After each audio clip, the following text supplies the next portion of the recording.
Hello everyone, স্বাগতম জানাই তোমাদের টিআর স্টাডি ক্লাবে। সাংবাদিক সম্মেলনে আমাদের রাজ্যের মাননীয় মন্ত্রী সুশান্ত চৌধুরী খাদ্য দপ্তর ও কৃষি দপ্তরের মধ্যে কিছু গুরুত্বপূর্ণ সিদ্ধান্তের কথা উল্লেখ করেছেন।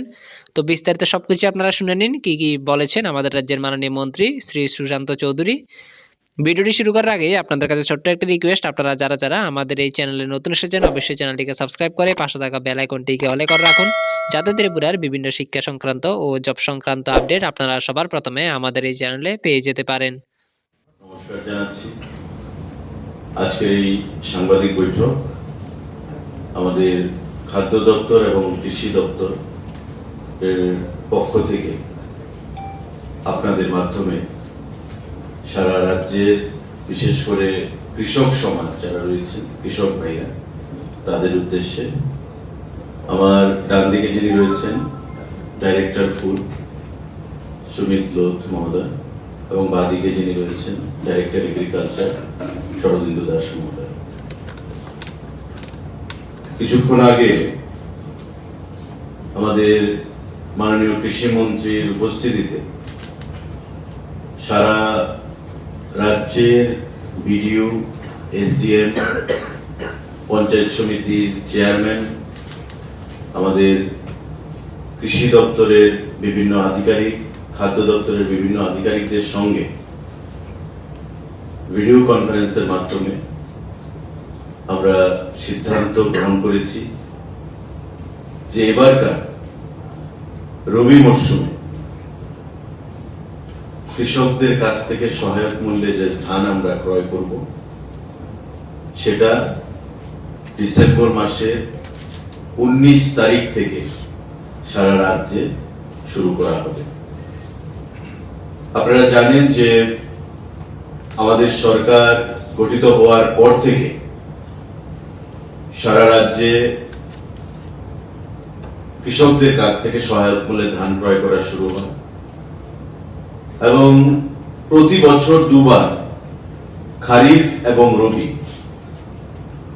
দুবার বছরে সারা রাজ্যব্যাপী কৃষকদের কাছ থেকে সহায়ক মূল্যে ধান ক্রয় আমরা কন্টিনিউ রেখেছি এবং আমরা দ্ব্যর্থহীন ভাষায় বরাবর বলি যে যতদিন আমাদের সরকার আছে বছরে দুবার খারিফ এবং রবি সিজনে কৃষকদের কাছ থেকে এই ধান ক্রয় করা আমাদের জারি থাকবে, আমরা চালিয়ে যাব।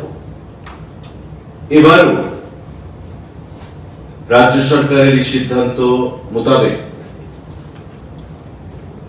2018 সাল থেকে যে প্রসেস চলে আসছে, এবারও আমরা সিদ্ধান্ত গ্রহণ করেছি যে 2024-এর যে রবি মরশুম তার যে ধান আমরা ক্রয় করব সহায়ক মূল্যে কৃষকদের কাছ থেকে এবং তার সূচনা হবে আগামী 19 তারিখ 19শে ডিসেম্বর 2024। আপনারা জানেন যে ইতিমধ্যে ভারতবর্ষের সরকার এমএসপি কৃষকদের কাছ থেকে সহায়ক মূল্যে ধানের যে দাম প্রতি কেজি 23 টাকা সেখানে সংগঠিত করেছে, 23 টাকা ঘোষণা দিয়েছে।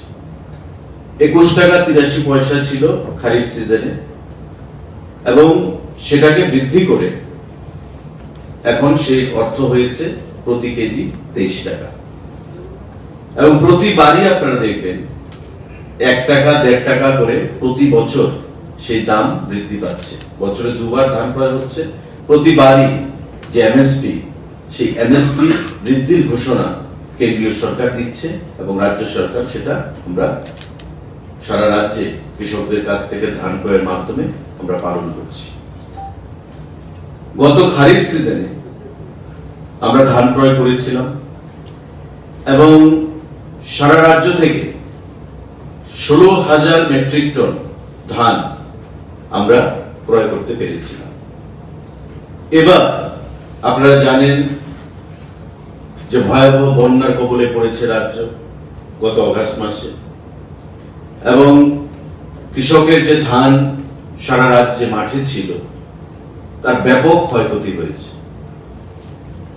রাজ্যের মন্ত্রী পরিষদের একজন সদস্য হিসাবে আমি মাননীয় মুখ্যমন্ত্রীকে ধন্যবাদ জানাচ্ছি, মাননীয় কৃষি মন্ত্রীকে ধন্যবাদ জানাচ্ছি এবং কৃষি দপ্তরকে ধন্যবাদ জানাচ্ছি যে এই ভয়াবহ বন্যার কবল থেকে পরিত্রাণ দেওয়ার জন্য কৃষকদেরকে কৃষি দপ্তরের তরফ থেকে সেখানে আর্থিকভাবেও সেখানে সহায়তা প্রদান করা হয়েছে, যাতে করে কৃষকরা তাদের এই ভয়াবহ বন্যার প্রকোপ থেকে বেরিয়ে এসে আগামী দিনে এই ফসল ফলাতে তারা যেন উৎসাহ না হারায়।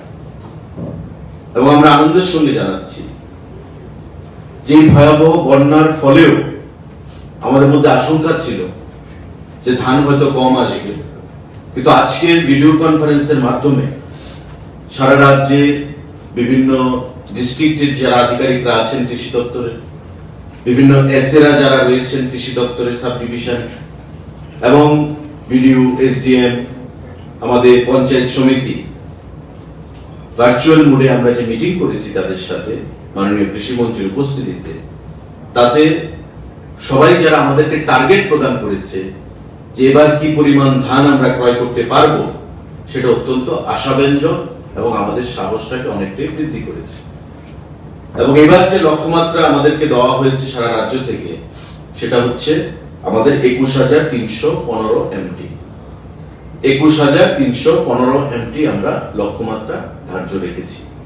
গত খারিফ সিজনে সেই টার্গেট আমরা অ্যাচিভ করেছিলাম 16,000 এমটি, কিন্তু ভয়াবহ বন্যার কবলে পড়ার পরেও রাজ্যের কৃষকরা এবং আমাদের কৃষি দপ্তর আমাদেরকে টার্গেট দিয়েছে যে এবার আমরা 21,315 এমটি ধান ক্রয় করতে পারবো। এটা 23 টাকা দরে প্রতি কেজি এমএসপি। এবং আগামী দিনে এই যে সরকারের, কেন্দ্রীয় সরকার এবং রাজ্য সরকারের যে প্রচেষ্টা কৃষকদের কাছে অধিক অর্থ প্রদানের জন্য, কৃষকদের আয়কে দ্বিগুণ করার জন্য, এই পদক্ষেপ বা এই ধান প্রকিউরমেন্টের যে প্রক্রিয়া, যেটা বিগত দিনে কৃষকদের অর্থনৈতিক বুনিয়াদকে শক্তিশালী করেছে, এবারও সেটা অনেকটাই আমরা এগিয়ে নিয়ে যেতে পারবো বলে আমরা আশা করি। সাংবাদিক বন্ধুরা, ডিসেম্বরের 19 তারিখ থেকে যেটা আমি বললাম, এই প্যাডি প্রকিউরমেন্ট শুরু হবে প্রক্রিয়াটা, এবং তার রাজ্য ভিত্তিক যে প্রকিউরমেন্ট সেন্টার, সেন্ট্রালি যেখানে প্রকিউরমেন্ট শুরু হবে সেটা হচ্ছে জিরানিয়া মাধববাড়ি যে বাস ট্রাক টার্মিনাস রয়েছে, সেখান থেকে আমরা শুরু করব। একই ডেটে আমাদের পশ্চিম জেলা, সিপাহীজলা, গোমতী জেলা, দক্ষিণ জেলা, খোয়াই, ধলাই, ঊনকোটি, উত্তর জেলা, বিভিন্ন জেলায় একই ডেটে আরো অনেক জায়গায় এই প্যাডি প্রকিউরমেন্ট প্রক্রিয়া শুরু হবে। কেন্দ্রীয়ভাবে আমরা সেটা শুরু করব মাধববাড়ি জিরানিয়া ট্রাক টার্মিনাসের ভেতরে। এবং এবার টোটাল যে পিপিসি, প্যাডি প্রকিউরমেন্ট যে সেন্টার, সেই টোটাল পিপিসি হচ্ছে আমাদের 49টা। সারা রাজ্যে 49টা সেন্টারে 1 মাস ব্যাপী এই প্যাডি প্রকিউরমেন্ট প্রক্রিয়া সেখানে চলবে।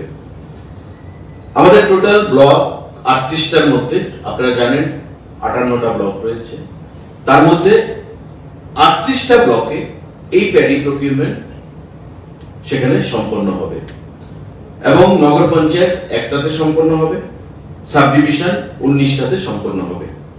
টোটাল যেটা আমি বলেছি 21,315 এমটি ধান আমরা ক্রয় করব।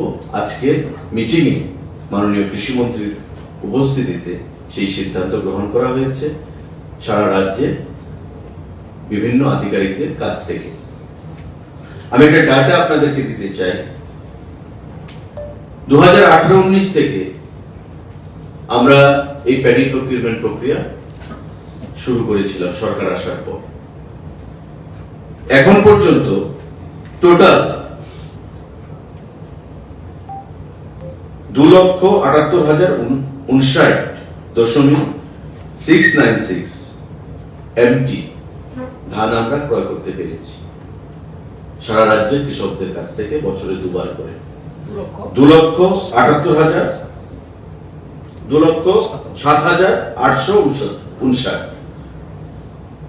2,07,859.696 এমটি ধান আমরা এখন পর্যন্ত ক্রয় করতে পেরেছি সারা রাজ্যের কৃষকদের কাছ থেকে।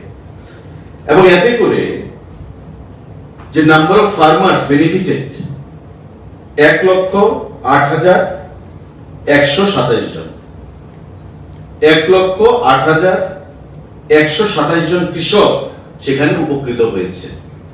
এবং টোটাল যে অর্থ কৃষক কুলের কাছে বা কৃষক সমাজের কাছে গেছে সেটা হচ্ছে 405,88,00,000 টাকা, 405.88 crore। 405,88,00,000 টাকা অর্থ আমরা কৃষকদের কাছে দিতে পেরেছি।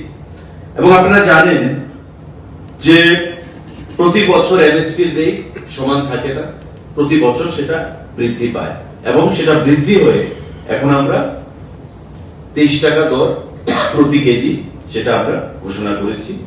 কেন্দ্রীয় সরকার থেকে বলা হয়েছে এবং রাজ্য সরকারও সেটা আমরা ঘোষণা করেছি। আমরা আশা করব এবারকার যে প্যাডি প্রকিউরমেন্ট যে আমাদের প্রোগ্রাম, খাদ্য দপ্তর এবং কৃষি দপ্তর আমরা যৌথভাবে সেটা করে থাকি বরাবর, সেটা সাফল্যমণ্ডিত হবে। এবং যে টার্গেট আমাদেরকে দেওয়া হয়েছে আধিকারিকদের কাছ থেকে সারা রাজ্য থেকে 21,315 এমটি ধান, সেটা আমরা ক্রয় করে রাজ্যের কৃষক সমাজকে অর্থনৈতিকভাবে আমাদের প্রধানমন্ত্রী মোদীজি যে লক্ষ্য কৃষকদের আয়কে দ্বিগুণ করা, কৃষকদের অর্থনৈতিক বুনিয়াদকে শক্তিশালী করা, সেই লক্ষ্যমাত্রায় রেখে আমরা সামনের দিকে কৃষকদেরকে নিয়ে আরো এগিয়ে যেতে পারব। তো আমি মাননীয় কৃষিমন্ত্রীকে ধন্যবাদ জানাচ্ছি, মাননীয় আমাদের মুখ্যমন্ত্রীকে ধন্যবাদ জানাচ্ছি যে তারা বরাবর সেখানে খাদ্য দপ্তরকে সে বিষয়ে সহযোগিতা করে এসছে। কৃষি দপ্তরকে ধন্যবাদ জানাচ্ছি, তাদের ভিএলডব্লিউ থেকে শুরু করে ডাইরেক্টর পর্যন্ত যে আধিকারিকরা রয়েছেন তারা প্রত্যেকে আমাদেরকে এই যে আমাদের প্রোগ্রাম প্যাডি প্রকিউরমেন্টে সেটাকে সাফল্যমণ্ডিত করার জন্য আমাদেরকে সহযোগিতার হাত বাড়িয়ে দিয়েছে। আগামী দিনে এই প্যাডি প্রকিউরমেন্টের দ্বারা রাজ্যের যে কৃষক সমাজ তারা এই যে দেখুন যে 405,88,00,000 টাকা, সেটা মেজরিটি টাকা গ্রামে গেছে, মানে গ্রামে কৃষক সমাজ বাস করে, গ্রামে গেছে, অর্থাৎ গ্রামীণ অর্থনৈতিক বুনিয়াদ স্ফীত হয়েছে, শক্তিশালী হয়েছে। মোদীজি যেটা লক্ষ্য যে কৃষকের কাছে টাকা যেতে হবে, কৃষকের আয়কে দ্বিগুণ করতে হবে, এটা প্যাডি প্রকিউরমেন্টের বলুন, এটা পিএম কিষানের মাধ্যমে বলুন, এটা বিভিন্ন কৃষি দপ্তরের পক্ষ থেকে বিভিন্ন স্কিমের মাধ্যমে বলুন, কৃষকের আয়কে দ্বিগুণ করতে হবে। কারণ ভারতের অর্থনীতি কৃষি নির্ভর অর্থনীতি। আজকে এই প্যাডি প্রকিউরমেন্টের মাধ্যমে আমাদের যে লক্ষ্য সেই লক্ষ্যে আমরা এগিয়ে যাব। আজকে এই সিদ্ধান্ত আমরা গ্রহণ করেছি। আমরা যদি কোনো প্রশ্ন থেকে থাকে সাংবাদিক বন্ধুরা আপনারা সেটা করবেন। টোটাল কতজন কৃষকের উপকৃত হয়েছে? 1,08,127 জন, 1,08,127 জন। স্যার, যে ফিগারটা আপনি দিয়েছেন 405,88,00,000 টাকা, এটা কি up to the last financial? Up to 23-24 second crop, মানে খারিফ লাস্ট। আমাদের বছরে দুবার হয়, খারিফ এন্ড রবি। শীতে যেটা হয় সেটা হচ্ছে রবি, মানে খারিফে যেটা ক্রপটা লাগানো হয় সেটা রবিতে আসে, রবিতে যেটা লাগানো হয় সেটা খারিফে যায়। তো বছরে দুবার হয়। লাস্ট খারিফ সিজন পর্যন্ত আমাদের 405,88,00,000 টাকা।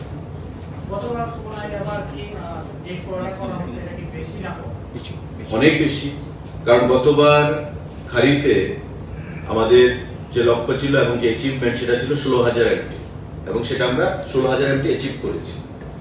এবার আমি বলেছি ফ্লাড হয়েছে, আপনারা দেখেছেন যে মানুষ, কৃষকদের মাথায় হাত, এবং অর্থনৈতিক অনেক ক্ষয়ক্ষতি হয়েছে সারা রাজ্যে। কৃষি দপ্তরের তরফ থেকে, মুখ্যমন্ত্রীর তরফ থেকে, কৃষি মন্ত্রীর তরফ থেকে কৃষকদের পাশে দাঁড়িয়ে তাদেরকে আর্থিকভাবেও সেখানে সহযোগিতা করা হয়েছে। আমাদের মধ্যে একটা ভয় ছিল যে হয়তোবা এবার প্যাডি প্রকিউরমেন্ট যে প্রোগ্রাম আমাদের সেটা হয়তো আমরা আপ টু দা মার্ক করতে পারবো না, কিন্তু আজকের মিটিং এর পর আমাদের বিশ্বাস অনেকটাই বৃদ্ধি হয়েছে। এবং যারা আপনারা সাংবাদিক বন্ধুরাও সারা রাজ্যে ঘুরে বেড়ান, আপনারা দেখবেন যে কৃষক যে মাঠ থেকে ধান কাটার যে প্রক্রিয়া সেটা অলরেডি শুরু করে দিয়েছে এবং ধান অনেক জায়গায় কাটাও হয়ে গেছে। তো এবার কৃষি দপ্তর থেকে এবং আজকের মিটিং এর পর এসএ লেভেলে, ডেপুটি ডিরেক্টর লেভেলে, ডাইরেক্টরেট লেভেলে যে টার্গেট আমাদেরকে দেওয়া হয়েছে সেটা হচ্ছে 21,315 এমটি ধান এবারকে টার্গেট দেওয়া হয়েছে আমাদের, তো সেটা আমরা অ্যাচিভ করব। এবং এটা খুবই গুরুত্বপূর্ণ দিক যে প্যাডি কৃষক সরকারকে দিচ্ছে, 3 দিনের মধ্যে অর্থ ডাইরেক্ট তার অ্যাকাউন্টে চলে যাচ্ছে খাদ্য দপ্তরের তরফ থেকে। তো এটা অর্থনৈতিক বুনিয়াদকে শক্তিশালী করার যে আমাদের যে প্রচেষ্টা ভারতবর্ষের সরকারের, মোদিজি এবং আমাদের রাজ্য সরকারের, সেটা এবার আরো আমরা সামনের দিকে এগিয়ে নিয়ে যেতে পারবো বলে আমরা বিশ্বাস করি। শুধু কি প্যাডি করা হবে না অন্য কোনো অনলি প্যাডি, কারণ আমাদের রাজ্যে সব থেকে কাল্টিভেশন তো প্যাডি হয়ে থাকে, অনেক রাজ্যে গম হয়ে থাকে, কোনো কোনো রাজ্যে ভুট্টা হয়ে থাকে, তো যেখানে যেটা মানুষ বেশি গ্রহণ করে সেখানে সেটাই করা হচ্ছে। না, ফ্লাড সিচুয়েশন আমাদের তো প্রোডাকশন প্যাডি হয়ে থাকে লার্জ স্কেল, তো প্যাডি আমরা করে থাকি, এবার সবসময় সেটা আমরা করে আসছি 18 সাল থেকে। স্যার টার্গেট যেটা নেওয়া হয়েছে procurement target 21,315 metric ton, does it give any indication যে পোস্ট ফ্লাড সিনারিওতে কৃষকরা অনেকটাই নিজের পায়ে দাঁড়াতে পেরেছে because of the government assistance? Definitely, there is no iota of doubt, and it is visible. It is visible. The target which has been given by the Agriculture Department, and we had a detailed discussion in hybrid mode today from across the state. I mean, with the officials from across the state, and they have given us the target, and it is based on ground reality. Sir, I have got another question. Since you have been appearing before us as the spokesperson of the government, so there is an incident of vandalism in the Assistant High Commissioner's office at Agartala. So would you please react on this issue because it violates the Vienna Convention directions? See, this is a very sensitive issue. The matter was informed to me also, but I don't want to comment on that directly without having any consultation with the Honorable Chief Minister. Okay, because External Affairs Ministry is also there looking into the matter, I hope. And what prompted this to happen, that is also required to be known by all of us. So at this juncture or point of time, it won't be wise to comment on that. It's being a very, very sensitive issue. Thank you. Thank you.